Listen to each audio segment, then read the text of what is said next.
everybody. Welcome to today's webinar. My name is Randy Handley, and I'm going to be moderating this chat today. We have three guests with us from various walks of life, and I'm going to go ahead and let you introduce yourselves. If you can say your name and what you do. Jeremy, I'm going to start with you, and then we'll go to Sam, and then Andie. Hi, my name is Jeremy Phillips. I am a production manager currently. My entire history has been stage management and company management. And I'm currently working for the University of Pennsylvania as a production and facility manager. Okay.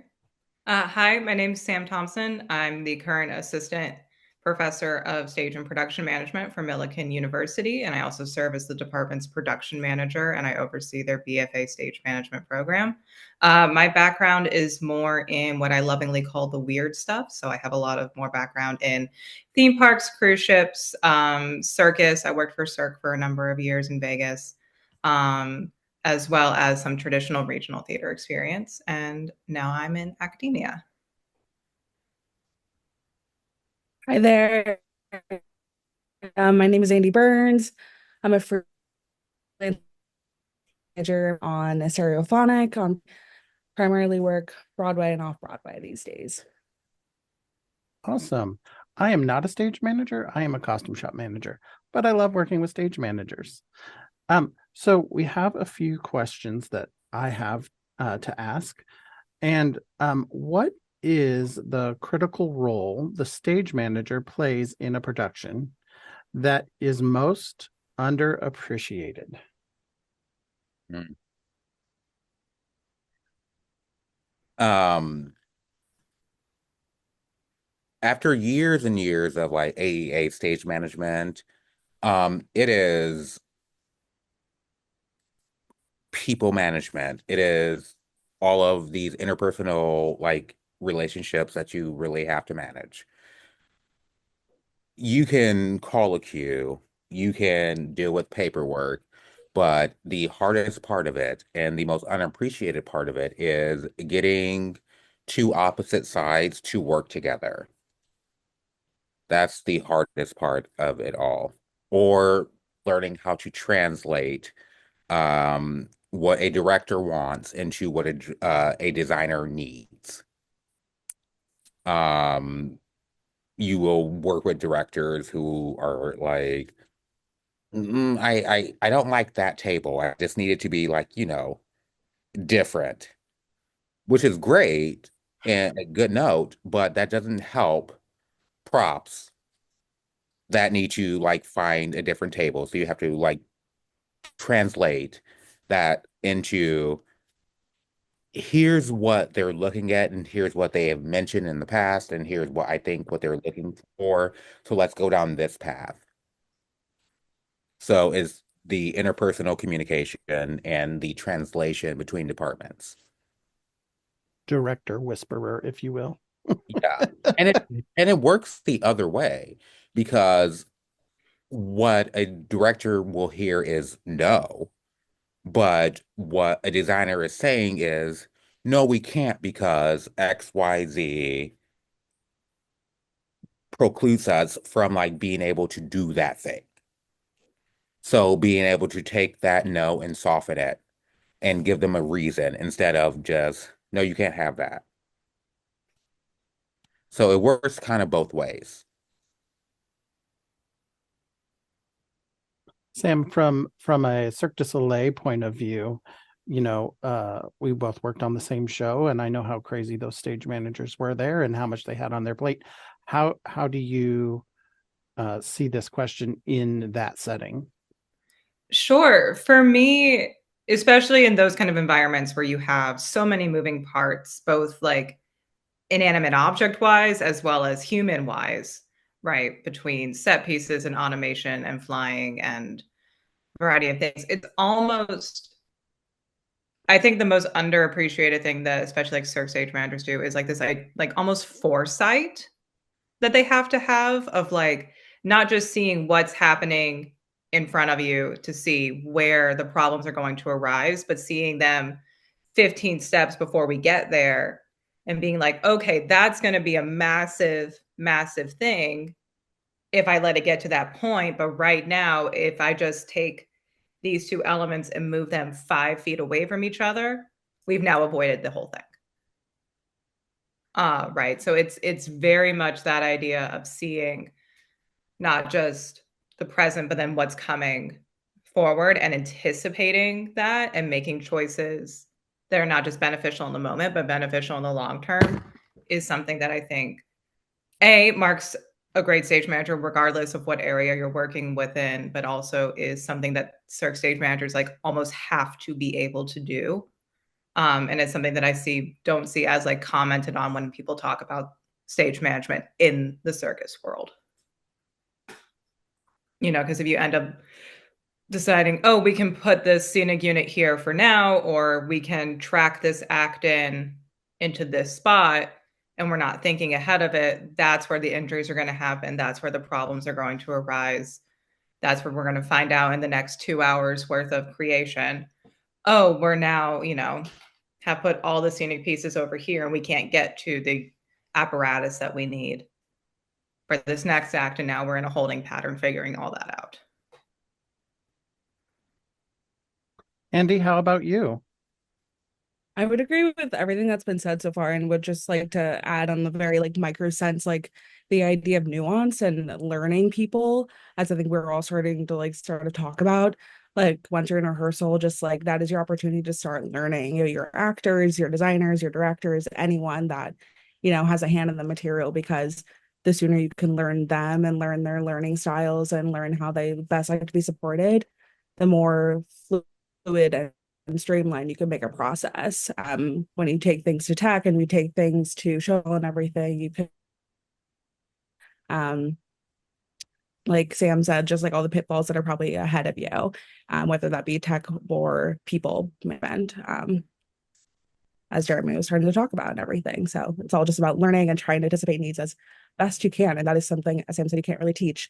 So it's about like, how do you learn that from show to show, and how do you apply those new skills to every single time? That's a very unspoken skill that I see a lot of people starting to struggle with, and that I certainly struggled with when I was getting started.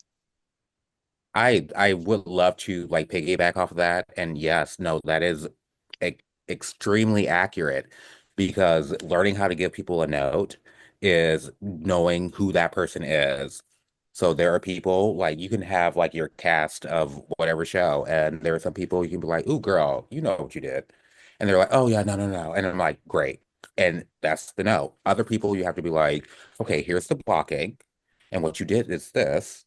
And then what you should do is the blocking, um, that kind of thing. So just knowing and having that kind of interpersonal relationship with everyone. Um, so I guess that would be like the first thing, get to know the people you are working with and build those interpersonal relationships, because that is what's going to get you through. This kind of segues into the next question is, what do you guys wish actors would do or know to make your jobs easier? Mine is show up to fittings on time. No, absolutely. We can't read minds. I can't fix a problem I don't know about. So no, you're not overwhelming stage management with go come to us immediately with a problem when it is small. Please. I would much rather deal with 1,000 small problems than 100 gigantic problems. And problems are like plants, they grow. And they grow with lack of information, they grow with animosity and gossip, and then you have an entire like redwood tree where there used to be a spinach plant that you could easily manage. So come to stage management with your problems.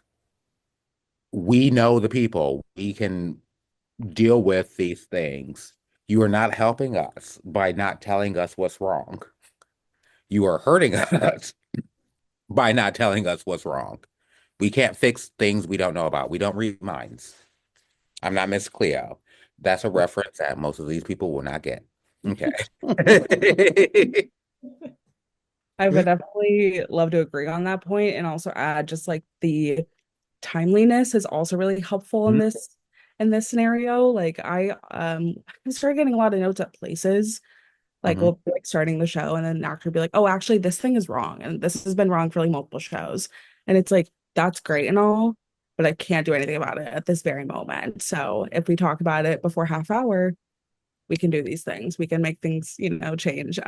So it's about finding when is a great time to have those conversations and be your best advocate and give yourself the best fighting chance to get things solved in a timely manner. Yeah. Yeah, I would definitely agree with all of that. And then also the reminder that your stage managers are humans too, in the sense that, a lot of the times in our job, in our profession, we are seen as people who know all the answers. We have all the things in place, you know, which is great. And like part of being that stage manager, right, is like being that beacon of communication and information. Uh, but also at the same time, we're people. We're people that have our own lives and schedules and needs. And so, as Randy mentioned, like showing up to fittings on time would be fantastic for people to do. With me, it's also the idea of when rehearsal is done, if you do not need anything from myself, my team, or the director, then please vacate the room so that I can break down so that I can also then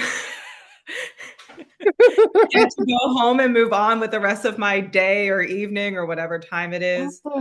Um, and then also remember that tech and shows and all of that are still stressful times for stage management as they are for performers. So the more we can treat each other as physical human beings with different jobs working towards that same goal, one is not outdistancing the other, one is not necessarily in any sort of hierarchy. Um, but just like keeping that total mindset together would be something great, I think, that performers could bring forward. Yeah, I can't fix your life at 2 o'clock in the morning with that text. I Nope. can't. Nope. Like, no, no. We have business hours now. Mm-hmm. Yeah. So off of that, how do you as stage managers set boundaries? Well, first of all, we have business hours. I give myself about once that daily call goes out, that's that's me telling you I'll see you tomorrow. That's the end of my workday. I can't fix any of your problems. And what I used to do was take on a whole bunch of stress. And I'm up at like 1 o'clock in the morning sending emails and trying to fix schedules and like, is the costume shop manager up? No, everyone's in the bed. Everyone went to sleep. Okay. I'm the only one stressing about this. So no, it's those boundaries and it's just, nope. After the end of rehearsal, you got about like 15, 20 minutes. I'm putting my bag on, I'm turning off lights, and because I've also been there all day too. I am a human, I am also tired.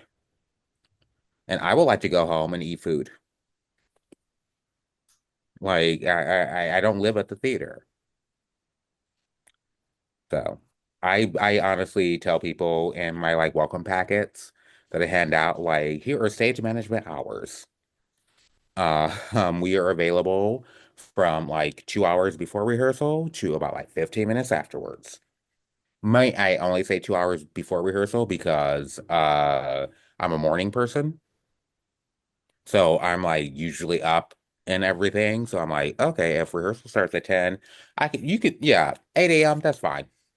Whatever, let's figure it out. But anything like after rehearsal, I'm like, I am dead. I am dead to the world. I want to go home. I want to go put on my shows. I want to go sit in sweatpants. I want to go call my mama.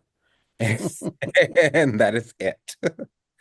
So I think a lot of things that a lot of a problem that honestly comes up through stage management that we are now changing the face of is that, like, to be a stage manager, you have to completely sacrifice all of yourself to be in stage management. And it's like, no, no, no, no, no. Stage management is a job. It is a job that you are good at. It is a job that you are fortunate to enjoy doing. So let's enjoy that. But it is not a job that requires every ounce of who you are as a person and every second of your time and every ounce of availability. No, it is a job. And that's why stage managers burn out so quickly, is because they do that. So I set boundaries really quickly. It's like, oh, no, no, no, no. You can call me at 2 o'clock in the morning. I'm probably no, phone's on silent. Sorry, I'm in the bed. I'm old. Like, I'm tired. I need all the sleep I can get to do tomorrow. So that's Yeah. it. Yeah.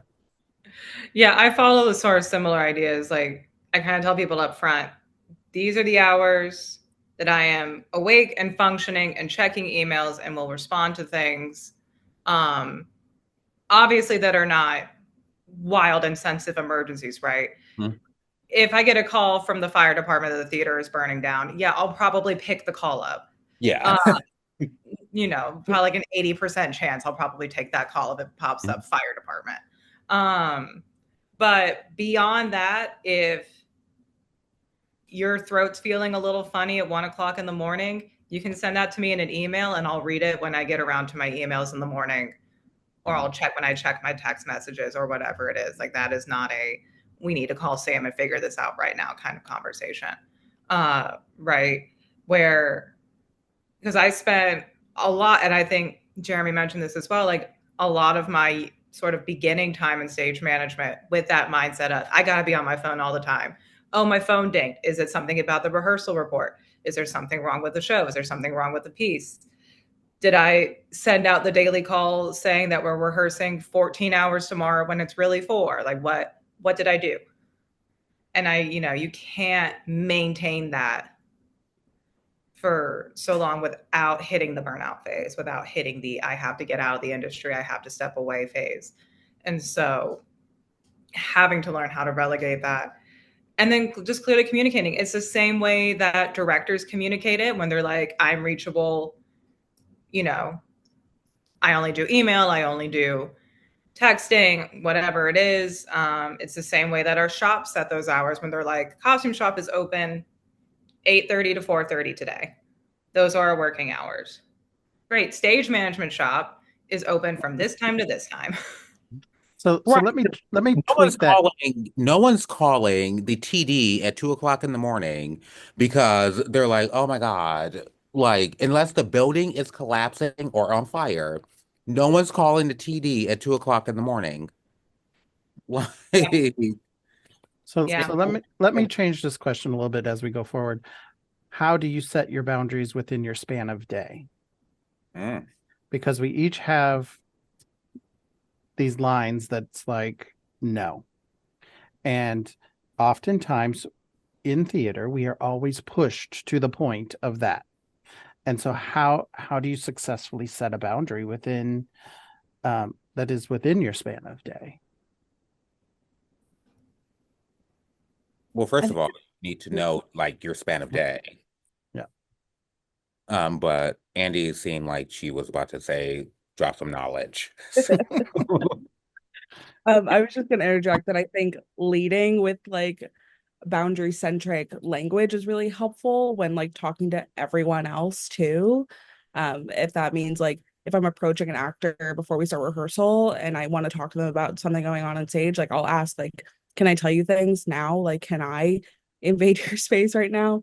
And I'll do that to everyone, directors, designers, like other management. Like I want to really be respectful of using someone's time. in the hope, and maybe it's a pipe dream, that they, also extend that to me too. But I feel like using that and being really forward with that is really helpful in just like creating a very like communicative environment around boundaries in general, which helps support our boundaries overall.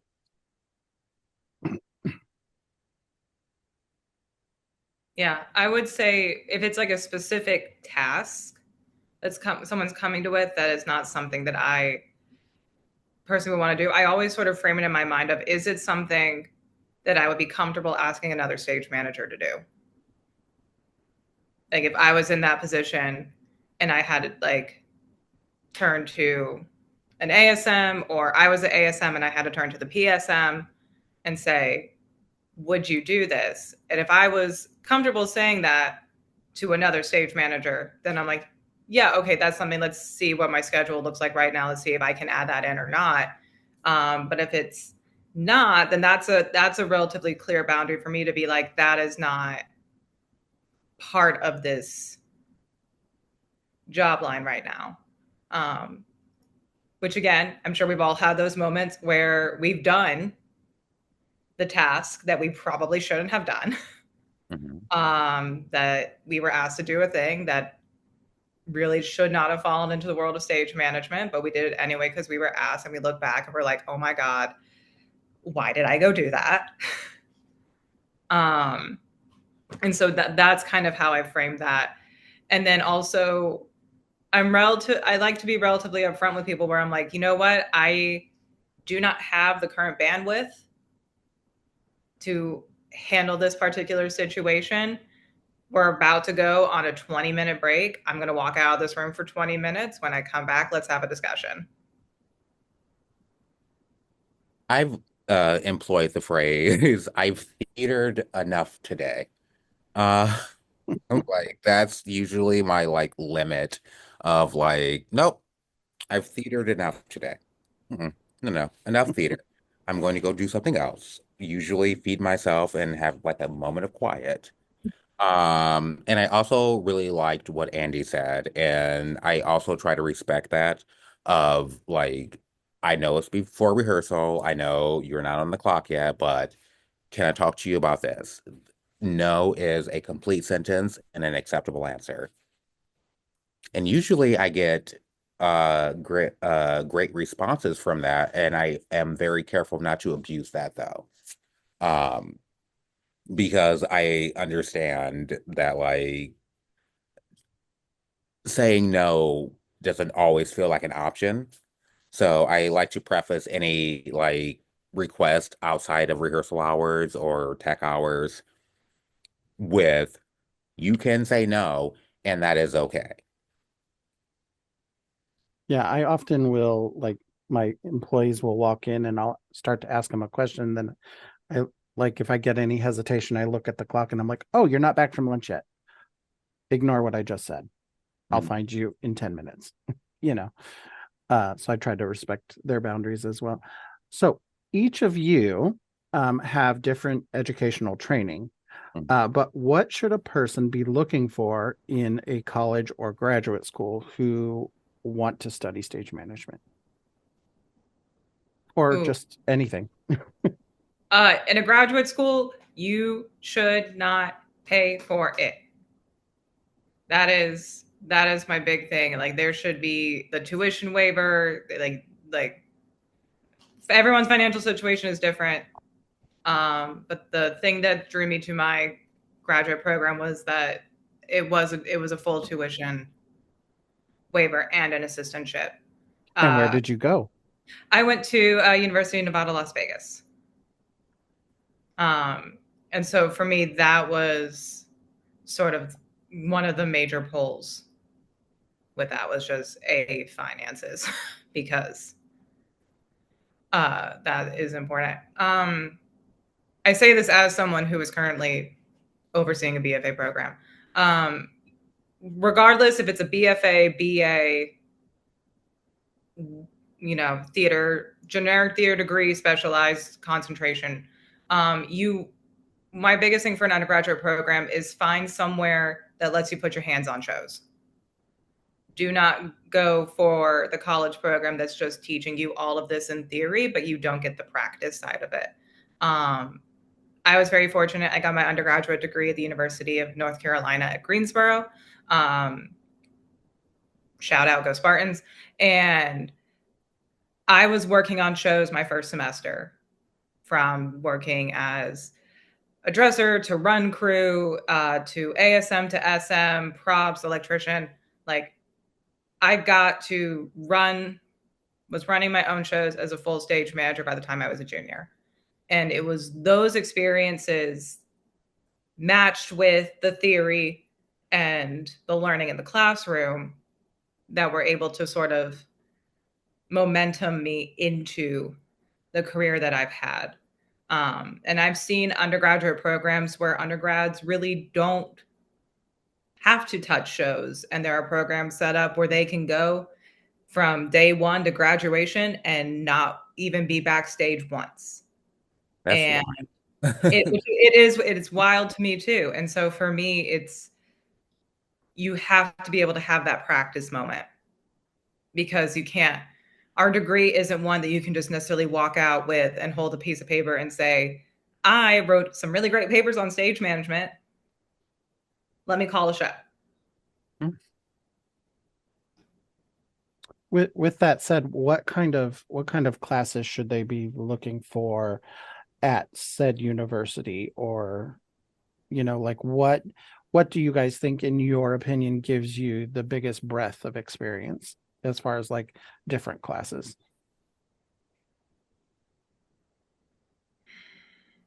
Well, I mean, if you have a theater program that allows you to be hands-on, that's great. One thing I will throw out there is if you have a music school attached to your college, take a gen ed like music theory class. Learn how to read music. You will be amazed at how much that helps you when calling musical theater. And also opens you up to the world of ballet, opera, dance, modern dance, like be able to follow a score. I would say that. And any first aid classes that they have, I would get certification in that because that's also very marketable. And also, I mean, beyond being marketable,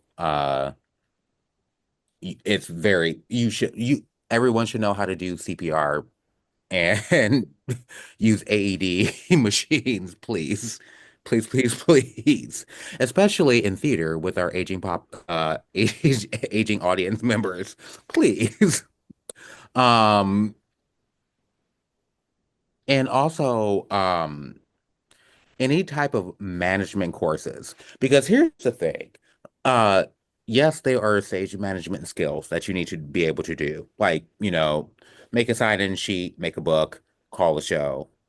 But I guarantee you 90% of what you're doing is managing people. So any type of course you can get in how to deal with managing people is going to be very, very helpful because especially in the professional world, I'm not teaching, well, now currently I am. But normally I'm not teaching someone how to hang a light. They know how to hang a light. I'm I'm not teaching someone how to write a like you. They know how to write a like you. What I'm teaching and dealing with is how do I get this person who is hanging a light to be nice to the person who is telling them what light they want hung and where. So is managing stage management is really a whole bunch of management. Like m some sprinkling of stage, a whole bunch of management. So any class that you can take with interpersonal management, that will be the most helpful thing you can do. You can teach skills. You can't teach people to be friends. Yeah, I've always thought the title should be people manager Yeah. Mhm. because the stage doesn't go anywhere. Mhm. They don't have the stage does not have feelings. Exactly. But the people on it definitely do. Yes. So, like, I seriously, I would encourage read a book on it, like getting from no to yes and getting from yes, wait, there are two books that sound the same. It is like getting from no to yes and then like getting from yes to no. Anyway, I had to read both of them in my stage management college experience. And I was very upset about that because I'm like, these seem like the same book. They were not. Um, but yeah, no, people management is what you, as a stage manager, is what you will be doing 95% of the time. Like you will get to a point where calling a show is like the easy part of the day. Like that is the like, please put me in a booth and give me a headset and just let me look at this binder and say the words in the same order at the same time as I did last night with no new things, please. Everything else is new. So people management, any type of course you can get in that. I'm sorry, I'm pontificating. I um, just telling you. Andie, what has your experience been? I would definitely agree. I didn't look to go to my undergrad for stage management. I came in looking for performance or just a general theater education. And then an internship after high school, between high school and college, sort of like set me on my path towards stage management. But I would say that the classes that I look back on mostly are my concepts and collaboration class that I had. That was just a general theater class that I like really fell in love with, and just like I think it's lit a fire under my butt as like a stage manager is like a primary collaborator. And that is like such a fundamental part of what we do. So I thought that was a really important part of my education. And then I also look back on like my intro to tech classes. Like if I was going back and doing this all again, like I would make sure that my curriculum wasn't just focused on stage management, but rather like Jeremy said, like people management, like organizational leadership, which I was glad my Millikan education really put into my stage management curriculum, but also we had to take like costume design classes and lighting design classes, and it really helped me understand my colleagues and my collaborators better. And gave me just a little bit of insight into the language that would unlock a lot more productive conversations while we were in, our very practical settings. So I would say that, and also my practicum assignments as well. And they seemed like such like a pain back then, and just like use of like my non-existent excess time. But I really do look back fondly on like the times I did spend in the scene shop painting sets and like really getting an understanding of how much effort goes into every single element of a show. That just gave me more respect for the people I worked with every day. My favorite I practicum was actually the costume shop. I had to do it 2 semesters because I failed the first time, because I was very bad at costume design. Uh, but the second time I took it, I had to do like I went to IU, Indiana University, and part of it was every like intro class you had to do like the practicum part of it.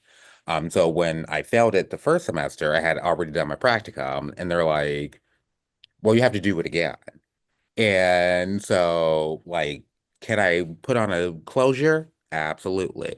Can I whip stitch? Watch me. Uh, like, so I know that, and it has come in handy. Like practicums, like if whatever program you're looking at doesn't have practicums, nah. Well, hey, yeah. you need to know. You need to actually get up and realize how heavy a uh a source four is. Yeah. You carry that up a ladder and hang it. You need to Well, understand that. and So, yeah. what I've seen here, I hire only stage managers to be my student assistants that assist me as the costume shop manager. And that's mainly because their brain works like my brain a lot of the times. And I am also a people manager. I manage actors, I manage a shop full of people. And so And you manage it on a different level than we have to as stage managers yeah, because you manage how people look and yeah, how they feel about how they look. yeah. And that's a lot. And there's a lot of peopling that goes into that. Yes. But what I've found is like the stage managers that actually work for me, when I see them in tech, they are actually ahead of other stage managers in their program because they really understand what it takes to do the thing. And a lot of our students, I had a stage management student in my costume management class, and they've taken millinery, they've taken dye classes, and they're in the scene shop as working in the scene shop. And as much as I think students sometimes begrudge those beginning practicum assignments, like get through it and then look back and realize, like, yes, it was a pain, it was something you had to do, but what did you learn from it? And it actually does make you a better person, better artist, I would say. Yeah, I would piggyback off that too, because I fully agree with this idea of as many classes in other areas that you can take. You should, because it's giving you insight into those languages. That's only going to help you in the rehearsal room. Like, for example, if you had no ideas about costuming and fabrics and like had never done any research on that, you may not clock in the rehearsal room, oh, she's supposed to be wearing a satin dress at this moment and now she's crawling on the floor. Maybe costume should be aware of that. That's not going to be a note that may or may not like click in your head at that moment if you haven't gone through with those basics of different types of fabric and how they operate, and learning from your costume shop manager and your designer about the kind of stuff that they're wanting to know out of a rehearsal report, right? Or the idea of, oh, it takes X amount of hours to construct whatever platform you've decided to use for this show. So now if the director's asking for 5 more by whatever this deadline is, you would have more of an understanding of, is that a doable thing to send out or not? Yeah. Within that. And that, again, is just going to endear you more to the designers and the team that you're working with if you're able to have those moments of, they need to know about this, and so we're going to like let them know. And then also having those side conversations with the director of, this may not be feasible at this time. Let's loop in the other parties and let's have a conversation. So many questions that come up, I see, like piggybacking off of you, Sam, like, can we add this? Every set piece, like especially in a big musical, needs to live someplace. Every set piece needs a home. Mhm. Um, and the more you add, the less backstage space we have. So is like managing that conversation or costume wise, how long does it take to actually get into this dress? What does costumes need to know? And if you don't have the practicum of like understanding how things go together and how things work, you may be missing out on something that is super important that will bite you in the ass in tech. So And also always avoid the phrase, we'll figure it out in tech. Oh. The biggest red flag. The biggest red flag. It will never work out. The biggest red flag. Nothing makes me hyper focus on an issue. Then, oh, we'll figure it out in tech. I'm like, oh, but we won't.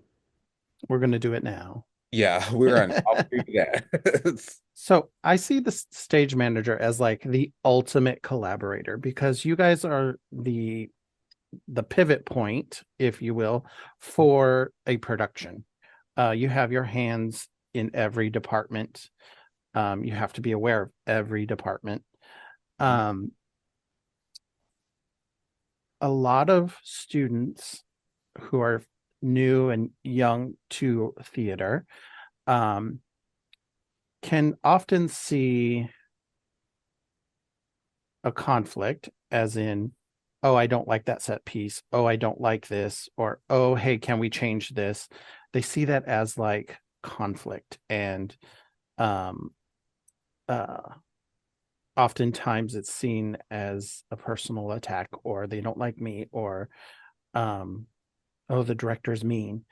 So how do you guys grow out of that? How do you grow out of it, first of all? And then how do you kind of manage those expectations with younger theater people and younger stage managers? Okay. Can I get a clarification on that question? Yeah. Um, so is the question, what do you as a stage manager do if you don't like a set piece or No. No. So okay. what I'm saying is, how do you manage that conflict that can arise, or perceived conflict, if you will, that can that that essentially, how do you deal with conflict resolution, right? So how do you, as a stage manager, you're often the go-between, right? Yeah. So and so said this, so and so said this, and then you're like, I don't know why I'm in this, but I'm in this. And so you kind of have to people, right? You have to deal with the conflict resolution. You have to um manage that. And I think a lot of younger artists in theater kind of get uh kind of blindsided by having a creative conversation where you're okay to disagree and not see eye to eye, but then there's always a resolution to it. But Mhm. I often see that it kind of stops at, oh, they said they don't like it, so now I have to start over, you know. And Okay. so with young theater artists who might be coming into this business, how would you say to go about recognizing that and understanding it, if that makes any sense? It's a big question. I think the big thing for me, because this is something that I personally struggled with a lot, like as a younger stage manager, if I was ever told, oh, that spike mark is off, or that note was wrong, or this prop was preset 2 feet to the wrong side. Like, I would hold on to that and I would internalize that for weeks. That would become my whole personality, was being known as a person who couldn't put the spike mark down correctly. Um, and so for me, having to again sort of reframe it in my mind of like, I don't remember from 3 shows ago when that actor went up on their lines. Like, I don't remember from whatever show where we changed that side table from a circle to a square table, or that we cut this prop that we had worked on for a long time. Like, those things don't stick with me about what other people's work was doing. So why am I letting all of my stuff come with me to all of these shows as well? Right? Where we think somehow that all of our own failures are the ones that have all the spotlight on it and everyone's going to remember this forever. When really I look back and I'm like, I don't have like a track record in my mind of like small instances where other people on shows that I've worked with have made a mistake, because everyone makes mistakes. Thank you, Hannah Montana, for those of you who remember Hannah Montana. Uh, right? But like that, I've never seen that show. Was way after I was born. that song just pops up every now and again for me.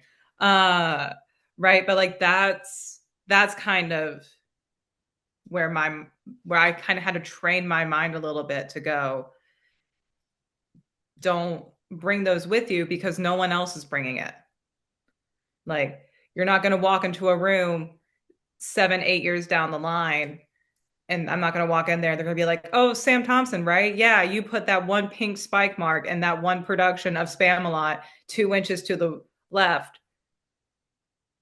You know, no one's going to do that. And so that's kind of what I try to remind my students of, like, guess what? You're going to make mistakes. I make mistakes every day. Do you know how many times my pencil falls on the floor because it just flies out of my hand? Like, do you know how many times I have to send a follow-up email being like, hey, updated information, here you go. Or, forgot to CC Greg on this. We're going to send this off to Greg too. It happens. And so I think especially stage managers, we try to internalize that idea of perfectionism all the time because, again, like Randy said, if we're like the pivot point of communication, everyone's coming to us because they expect us to know everything. And so we have this idea that we have to be on all the time. We have to be perfect all the time. We have to do this all the time. And it's not overly limited to stage managers. I see that especially in young designers, young technical directors. As well, this idea of, well, I have to get everything perfectly right because all the adults in my life, my students were all adults anyway, but it's hard to convince them of that sometimes. But like all of their professors and the guest designers that they're working with, seem like they don't make mistakes. And I'm like, no, it's because we've learned how to let those go and laugh about them. And we don't hold on and shine a flashlight on it and be like, look at this thing that I broke. I think one thing that young stage managers need to know is that while we are the hub of communication, we're also the conduit. So we don't have to hold everything in. Sometimes you just have to shoot it off to the person that is responsible for fixing that thing, right? So the director doesn't like the table. Great, that is a props master problem. We'll let you know that. Oh, they don't like that dress. Okay, costumes. I'm not going to internalize that. That is not my problem. There is entire humans who are on this production whose entire job is to fix those things. And then when it all goes up in flames, there's production management and artistic direction and, and executive directors and general managers go up that flagpole. It is not on you to carry the entirety of the production. You are there to be a hub of communication and a conduit of information. So as long as you are passing it on to the proper people, that's off you. And also remember, especially in stage management, I have yet to go to a terrible theater production, and I have seen many, many bad shows, right? And I have yet to see an audience member turn around and be like, well, it was called poorly. I've yet to see it. We are not in anyone's in the public's purview. So just breathe. You'll be fine. And no, people will forget what you did. They will forget what you said. Um, they will forget the entire actions of the show. They will forget all of that. What they will not forget is how you made them feel. So as long as you work on your people skills and your abilities to actually do your job and disseminate information and just laugh over mistakes and like, sorry guys, the amount of times I have had to send out like an updated final update daily call.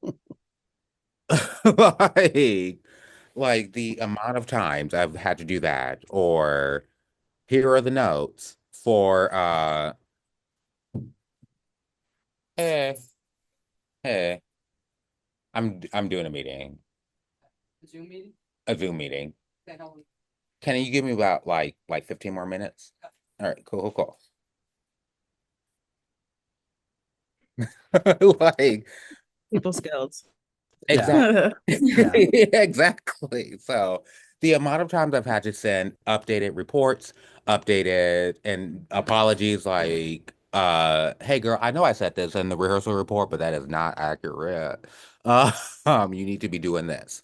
Like just approach it with some humor and some grace, and you are human, and people will be they will accept you and they will love it, and you will endear yourself to them, and then you will get like voluntold to do these kind of webinars years after you worked with Jana. Like, but yeah, no, breathe. I think the if I could give any like piece of advice to like stage managers, I would just tell them breathe, Yeah. do your job, be as accurate as you possibly can, and breathe. It'll be fine. Andie, do you have any thoughts on that? Yeah, I think it's easy to sort of take all of it, and as like the center, I call it like we're like the center of like the pinwheel. Mhm. It's easy to like feel like you're getting everyone's energy, and like everyone does have a lot of energy because a lot of people care about what they work on passionately, and that's like one of the best parts of our job. But a lot of times we take a lot of the event like it's at us, and it feels like now we have to then resolve all this conflict and all these things. But like Jeremy said, there's plenty of people around us who are there to take on a lot of these issues.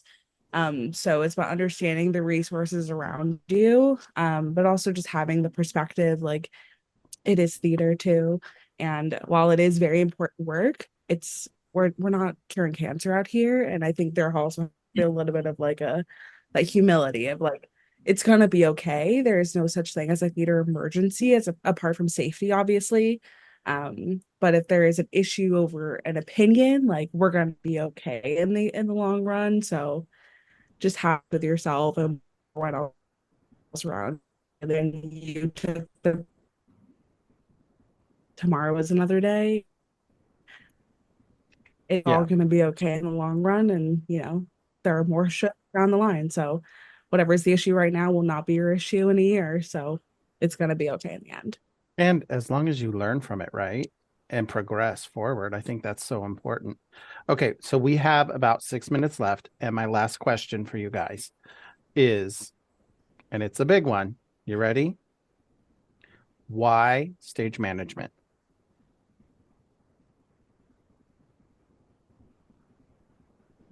Um, because I love office supplies and I am ADHD AF. And so it just makes sense to me to organize. And I love schedules and grids and paperwork and all of the things while also being as creative as possible. So I love being supportive of other people's creativity. Let me take let me take your dream and do all of the groundwork to make it happen. And that's where I get my joy. It's like I did all of the work. I did all of the backstage work for you so you can go shine. That's the stage management for me. I think it's really, really special to be, like I said, the center of that pinwheel and get to know all the people that it takes to put on a show and to know all of the struggles and all of the challenges that everyone went up against in each department. Excuse the New York Sirens. Um, but getting to know all of the things that it took to put up a show just makes it that much more gratifying to actually watch it come to life in front of you and calling the show and getting to be like one of the performers out there, like dancing along with them, maintaining that connection in the story and maintaining the overall vision is just so incredibly gratifying to me. So that's why I love stage management. Plus all the gossip. You get to know Oh, you all get the to tea and know all the ins and the outs. Oh, yes. all the You tea. everything. I fully agree with both points, right? Like I'm the same way. I love schedules. I love organizations. Oh my God, if I could marry Excel, we'd have so many babies by now. Man, Um, yes. like there's getting to use that in a creative space and working within and still fulfilling like my own creativity through the work that I do. It's everything to me. I've always loved entertainment. I've always loved theater.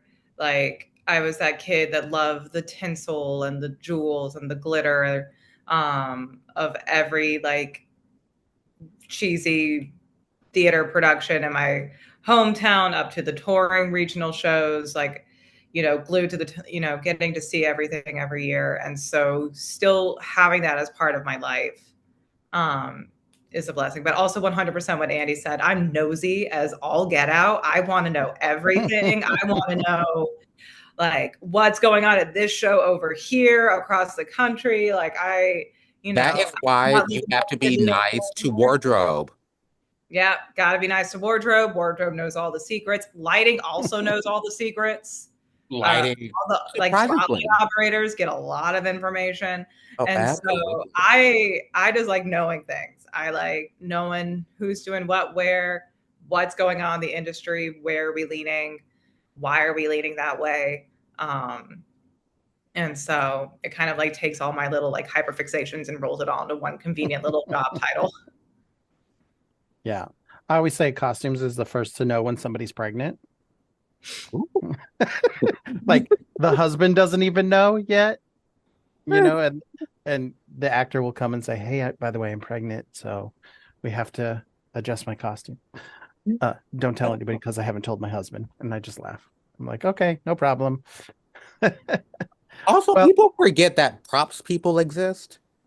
And they will be just saying the wildest thing. And like, there was like a whole ass human standing there said these words. Oh, the amount of times that I have to be like, hey, so you know how you were gossiping about that other actor and like what they did in their lives? You do realize you did that in front of 3 crew members and a dresser. In the shadows, right? All know that information and know in exactly the shadows how that actor spent their day off. Yeah. Well, as stage managers, I do have to say, if you love Excel, you'll love FileMaker. I swear by it. But we are just about at time. So I want to go ahead and say thank you to all of you for your generosity and your wisdom. Thank you for taking the time to talk with me tonight. It has been a lot of fun. Thank you. Thanks so much. Yeah, thanks for having us. Yes, thank you so much. Have a good night, everybody. Thank you, too.